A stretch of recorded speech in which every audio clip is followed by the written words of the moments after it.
What is up, beautiful Dynasty Leaguers? Welcome back to the Dynasty Dynamic. I'm your host, Max Cascons, joined by the master of the 280 characters or less, a.k.a. the DFF Moose, a.k.a. Mr. Mike McAuliffe. Mike, how you doing, buddy? Max, I'm doing great, dude. Thank you for the kind introduction. I'm doing well today. I saw a great notification on my phone that Julio Jones is indeed practicing. So I am a fan of the old guys. I got him on a few contending teams right now. So stoked to see that, and I'm also stoked to see some Thursday Night Football, Tom Brady versus Jalen Hurts. Let's see what's up. A healthy Julio Jones is still a monster on the field. That's right. Dan and I talked about him on the last show, and when healthy, the guy can ball. I want to see him keep playing for a long time, but the injuries have absolutely been scary lately. 100%. So, Mike, first time we are not leading the show. Well, actually, hold on. Before I get into that, quick shout out, tweet of the week, at John_Kime. Great Terry McLaurin interview. Yep. So I won't spoil it. We'll link to it in the show. We'll throw it up on Twitter. Give John some love there. But what I was really going to say is that this is the first time we're doing a show where we are not leading with some big player we want to talk about, some hot rookie, some this or that. It is that time of the year. I always think that the fantasy football season doesn't really start until the bye weeks hit. Yep. And especially for Dynasty, it's that time of year where you got to figure out what your team's going to be for the next couple months. Are you a contender? Are you a pretender? And typically when you're doing that analysis, you don't want to be in the middle of the pack. You either want to be playing for a title or you want to be getting a high draft pick next year. And typically when you're doing that, you're talking about one of Mike's favorite things on the planet, and that's talking trade. So today, we're talking trade. Mike, you excited? I'm very excited, Max. Let's do this. So just to lay it out at a high-level strategy, right? The intricacies of Dynasty trade, we could go on and on, but I want to boil it down to a couple simple concepts. And I think the first thing, it sounds crazy simple, but I feel like I play in so many leagues where people don't even take this into account. A Dynasty trade, whether it's between a contender, which usually doesn't happen, usually contender, middle of the pack, contender, rebuilding, it has to make sense for both teams. Mike, how many times do you get offers that just don't even make sense for what your team's trying to accomplish? It's so tough because you'll have some league mates where you're, say, through 5 weeks, you're 4-1. Through 5 games, and someone sends you an offer for Derrick Henry. I'm sorry, but that's not the route I'm trying to go right now. I am not trying to blow this all up at week 5. You got to be able to do a nice assessment of if you say you need a running back, and you take a look at all the other teams. Say you're in a 12-team league and you look at the 11 other teams.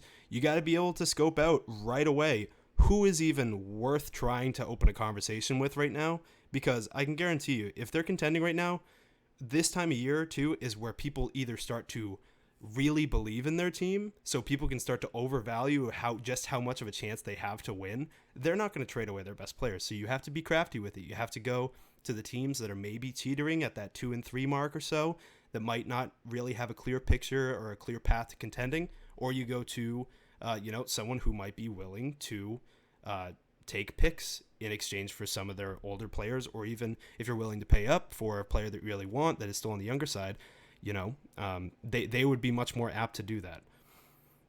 And I think what you're really getting at here, everything you just said is so accurate.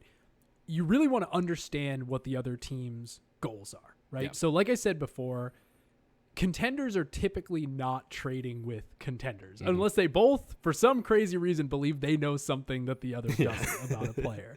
So it's usually, you're looking, and another thing about Dynasty trading, the way to win in Dynasty leagues is not to try to fleece people left and right. Just go lowballing, just sending a ton of crappy trades.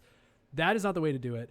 Another way to not do it is to go to someone and say, hey, this player on your team is so terrible that what you should do is you should trade him to my team. And I know we have some friends in leagues. That is their specialty. They are probably do sales in real life, and they definitely do sales in the Dynasty threads. Got a bunch of sharks. But you have to understand what the other team's goals are.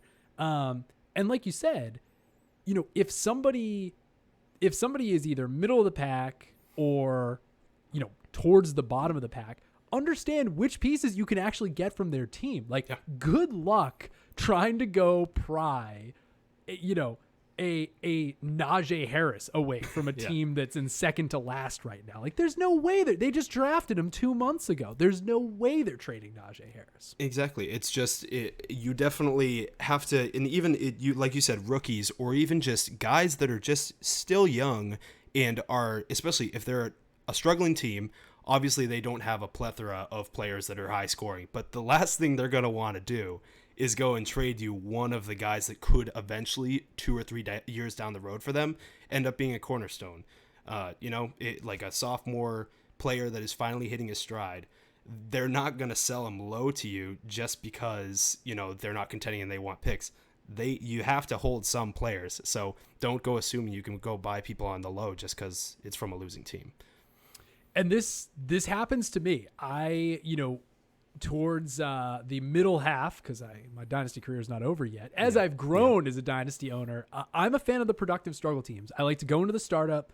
I like to trade around the board, and I like to basically give myself the flexibility to say, I don't have to win this year. I'm going to pick players that I think are going to accrue value over the next year or two. And everybody still comes after me in those leagues with like hey, trade all the young guys. And it's like, you can only have so many picks, right? Not every pick is going to hit. So you need to understand that too when you're like trying to make these deals for picks. But something that I think is equally important, is and it's going to perfectly segue into one of the polls you threw up, which is really going to be fun to break down. But don't be afraid to overpay, right? Like, everybody feels like they need to get this perfectly equal deal where this draft pick is worth exactly what this, mid-career player is going to be. Those typically don't exist. So if you're going to trade, if you're going to go try to win, like, be willing to pay up, like you said, believe in yourself, and go actually put something on the table to get something in return. 100%, and especially if it's for a guy that you anticipate multiple people in your league could be targeting. If it's a guy that makes sense on a team that isn't doing too great right now, but they're looking to sell, there's going to be multiple people vying for that player. And you got to understand that just giving just enough is not going to be enough. Oftentimes, a lot of players are going to want, or a dynasty players are going to want to be blown away by an offer for some players. So if you think that it fits your goals, especially if you're contending and you think that could be the move that really sets you above, especially like we talked about, if it fills in some of your bye weeks, if you have, a couple solid wide receivers, but both of them have the same bye week, so you need to find a guy to fill in that trade, it's worth it to give up the extra rookie pick in 2023 or something like that. Don't feel like it has to be like you said, either you're fleecing them or dead even, because it doesn't always have to be that way.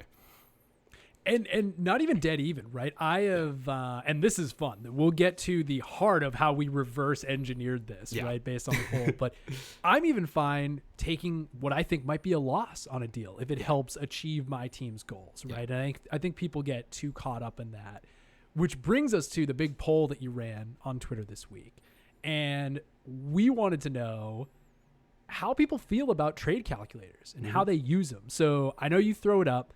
Let me know what were the answers, what were the results, where did the percentages lead us on this? Totally. So basically the question was phrased as, do you use, when you are having trade negotiations, do you use trade calculators, online trade calculators? So for the results, or for the options I should say, we had, I always use them, I sometimes use them, I rarely use them, and I never use them. So 33.3% of people, so 1/3 of people said always use them. Another third of people say that they sometimes use them, leaving us with 2/3 of people using them in some capacity. And about 9% say that they rarely use them, while 24% say that they never use them. So 1 out of 4 people just don't even bother with them. So pretty interesting results there. Yeah, I think so. First, I want to try to lay out what I believe are some of the good and bad sides of trade calculators, which are always a hot topic when people are screenshotting why they're right in a dynasty trade negotiation. So on the good side, I do think trade calculators, and I've used them over the years. I know you've used them. I know Dan uses them. I think the biggest thing they do is that it helps make sure the trade is in the ballpark, right? None of us want to have to deal with commissioners and vetoes getting involved and stuff. At surface value, I think it does a great job of that. I also do think that when it comes to trading draft picks in Dynasty, it gives people a value they can visualize for what they're giving away, right? So if you are somebody whose team sucks right now and you are trading, for some what you hope, and obviously picks get mixed up, right? You might be trading for somebody might be dealing you a pick, but it's some other teams and you're trying to project where you think it's going to fall next year, which is always a tough game. But I mean, if you're getting picks next year and you need a quarterback, like you're just getting these nameless, faceless first rounders. You don't know who Matt Corral is, right? You haven't been watching him light it up at Ole Miss. You don't know who Malik Willis is, and you haven't been watching the Liberty tape. Like this, at least, if you don't understand the players coming in or anticipated to be coming in next year's class, it helps you put a value to those picks. Totally. This is where, on the bad side of things, I feel like sometimes they can do more harm than good. So one thing I don't think people consider is that every trade calculator is based on a specific set of rankings. So in order for you to value the trade calculator, you have to absolutely agree with how the players are ranked in that system. It also really just calculates the total value in the present moment, right? So you look at players like a Julio Jones, or like we just saw a deal go down for Emmanuel Sanders in one of our leagues, right? Like they're valuable right now in this moment. But we don't know if this is going to be their last season. We don't know if next season is going to be their last season. All of a sudden, the value is zero. So it really just kind of captures a very specific moment in time, and it gives you no indication of whether someone like a Travis Etienne, whose value is this now, when he's not practicing on the injured reserve, like could skyrocket next year, right?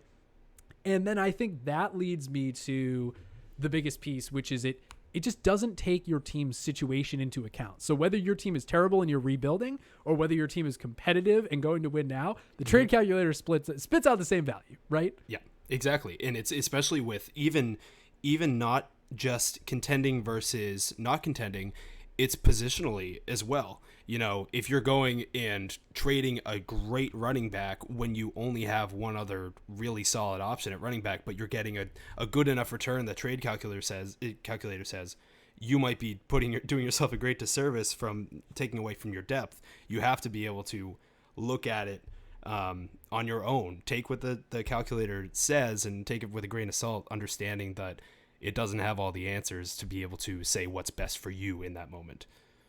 So I'm gonna flip it and ask you now. So are you using trade calculators? Is it something that you rely heavily on or kind of use to get into the ballpark? What's your feeling there? I would definitely say when I am first framing, especially if it's a bigger trade, I definitely use trade calculators all the time. Really, that doesn't mean that I'm using them as the end all be all or anything like that. But I definitely think it's important for myself. I reference at least 3 or 4 different trade calculators to be able to get, I don't even know if I could name 3 or 4 trade calculators, Mike.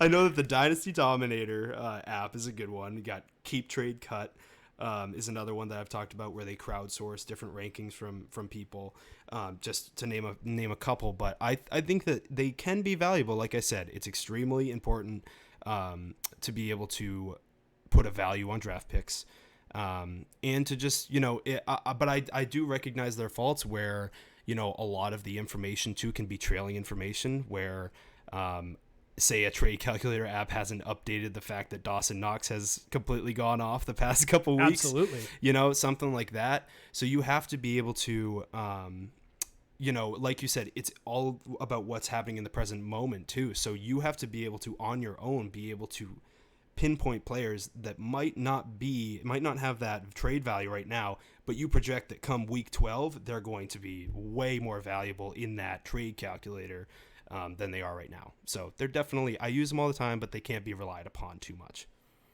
Yeah. And they can almost be weaponized, actually. Yeah. I have specific league mates that definitely send me screenshots of their trade calculators. And if those are free and I can go plug in a deal that, in my opinion, is a slam dunk, that according to their trade calculator, they're winning. I mean, they can do just as much harm as good, if your opponents know how to use them. And it's funny to kind of bring it all full circle and just talk about the idea of rankings and values and ADPs. Mm-hmm. It's one of the reasons I love going the productive struggle route when I do the startups, because I look at, we did a startup together this past off season, and I traded out of the first round, and I was immediately looking at 2 players that were projected to go in the late second round that I was like, these guys are going to be first round picks in startups next year. And that was Najee Harris. And I believe if Travis Etienne played a full season, he was going to be a top 15 startup pick, the next year. So it is really just, it doesn't allow you to anticipate how quickly the value changes. It's some of the reasons that you do the polls, right? Yep. You're trying to get a pulse on how did people view Michael Thomas 3 months ago versus, hey, he might come off the pup soon. Exactly. I mean, things could change. 100%. It's all about what's happening in the moment, and don't like we said, trade calculators can be very in the moment. Don't be a slave to them. But definitely they can be good, especially like you said, for fleecing league mates. So you could use it to your advantage. And 2 things. One of the reasons we're called the Dynasty Dynamic is because Dynasty is dynamic. Yes. These values change all the time, and that's why we love talking about this stuff. The other reason is because Daniel and I both love when players are dynamic. We love special teams guys. That's right. We love wide receivers that are taking carries out of the backfield. So Cordero. Little history lesson for all the listeners. But last thing I'll say, do not get discouraged, but just because you send somebody a trade and they decline it, and it's like, and then you send them the value like, hey, this is a fair trade, just so you know, it doesn't matter. Doesn't mean I want the trade. Just because your trade calculator says it's good doesn't mean I want it. Send me something else, or I'm sorry. Don't be afraid to hit the counter button. Exactly. So anyway, a lot of good trade stuff. I was very interested to see the results, so I was glad that you got this up, especially the never use, right? We just got went through some of the cons, so it's easy to see why a quarter of the Dynasty leaguers out there really don't think they're that valuable. Exactly. Can't let us end the show, though, without at least talking about a couple players. So, Mike, I'm going to ask you to go first. Of course. And I just want you to give me somebody who is rising up the ranks. I want to keep it positive. We're not going to do any fallers tonight. One player that you looked at Fantasy Pros rankings, or you're going out and targeting in trade because you're like, this guy is still undervalued right now, and I think he's shooting up Dynasty boards compared to a couple months ago. So this player is ranked as the 125th overall player in Fantasy Pros current Superflex rankings. His name is Jakobi Meyers, and I think for sure that this guy is still undervalued. Right now, I think he is the PPR wide receiver 31. This is a guy that was going undrafted in multiple Dynasty startups that I know. We had one, you said that you were in one where he was undrafted. And then he was even just being dropped and picked up over the offseason. Currently, he's number 10 in overall targets through 5 weeks in the NFL, which is absolutely insane. I know that as a Patriots fan myself, I've seen it happening with Mac Jones targeting him all the time. It seems like he loves him. And it's still just crazy to see that he's number 10 overall. In PPR leagues, that's absolutely invaluable. I know that the guy still has not scored a touchdown, but I don't care. I don't think that Bill Belichick cares. He doesn't care that he was undrafted either. So, he's a young guy. I think that he could definitely continue to rise up the ranks. I think that he's a reliable pass catcher for New England, and I really think that he's one of my favorite targets right now. I love nothing more than putting the McAuliffe brothers on the spot, and I know you're not prepared for this. Oh, no. Right now, in Dynasty, are you taking Jakobi Meyers or are you taking Julio Jones? I'm taking Jakobi Meyers, actually. That is the correct answer. I just think that, especially, I mentioned there with a lot of people put a lot of stock into where a guy was drafted in the past and how that will project. You could even make the argument that Jakobi Meyers is not a spectacular athlete, or even, he's not that fast at all, but he's a pretty darn solid route runner that Bill Belichick seems to love. And that's enough for me right now, because I've seen players where, they didn't mean something to someone at some point in time, but then they come to the Patriots, and he's a young guy that, you know, I think can be relevant for a long time with Mac Jones. So I begrudgingly will have to go with Jakobi Meyers here, even though I love you, Julio Jones. I still love you. No, I think it's totally fair, right? When you factor in the age difference, and as the resident draft capital snob of the show, anytime you're talking to me about an undrafted free agent wide receiver, I start to get very nervous. Mm-hmm. But I will say this. Think of it as versus somebody like a Travis Fulgham last year, right? Undrafted guy. I mean, he was putting up wide receiver 1 weeks, and then all of a sudden he disappeared. Whereas at least with Jakobi, you've seen the progression, right? You saw him playing well last year. Mm-hmm. I mean, you saw him, I don't even know whether he was healthy or not. You saw him out-snapping N'Keal Harry, right? Like out there competing for targets, winning his time on the field. He's got a quarterback that I know you and I both love, right? And we're higher on than consensus than a lot of the Dynasty community was. I think it's awesome. And I think once he starts scoring touchdowns, people are going to realize that he's probably still ranked too low. Yeah, 100%. So I want to talk about another wide receiver. And this is someone who I was actually shocked Fantasy Pros had this guy as high as they did, because typically they tend to lean a little bit more on production, not as volatile in the rankings week to week. But Rondale Moore was somebody that Dan and I talked about all offseason, and he's doing more than I thought he would, and he's doing everything that we want to see, right? So he's on the Cardinals offense, winning. He's still only playing. So number 9 in yards after catch right now, but he's only playing 43% of snaps. So he's still getting ramped up with the team. This guy has one of the best freshman seasons you will ever see in his collegiate profile. I mean, he was putting up 1,200 receiving yards, rushing for a couple hundred yards, special teams monster, and he's currently number 87 overall in the Superflex rankings, which I think is great. I think that's a very, very solid ranking. And I'm still willing to put him a little higher. Players that are near him on Fantasy Pros that I'm still taking him over, aforementioned Julio Jones. Julio, we love you. We did not try to do this on purpose. We love you, Julio. You're first ballot Hall of Famer. Exactly. Robert Woods, I've already seen enough. The profile for Rondale Moore, what he did at Purdue, how, Robert Woods' age factored in. I'm ready to take him over Robert Woods, and have been. This one's even more fun because these guys flip-flopped ADPs over the summer in rookie drafts. Elijah Moore skyrocketed up with the buzz coming out of camp, and they're very close. Rondale has, he's at 87. Elijah Moore's at 89. But if you were in a rookie draft over the summer, like Elijah Moore was going off the board 10 times out of 10 ahead of Rondale Moore. 100%.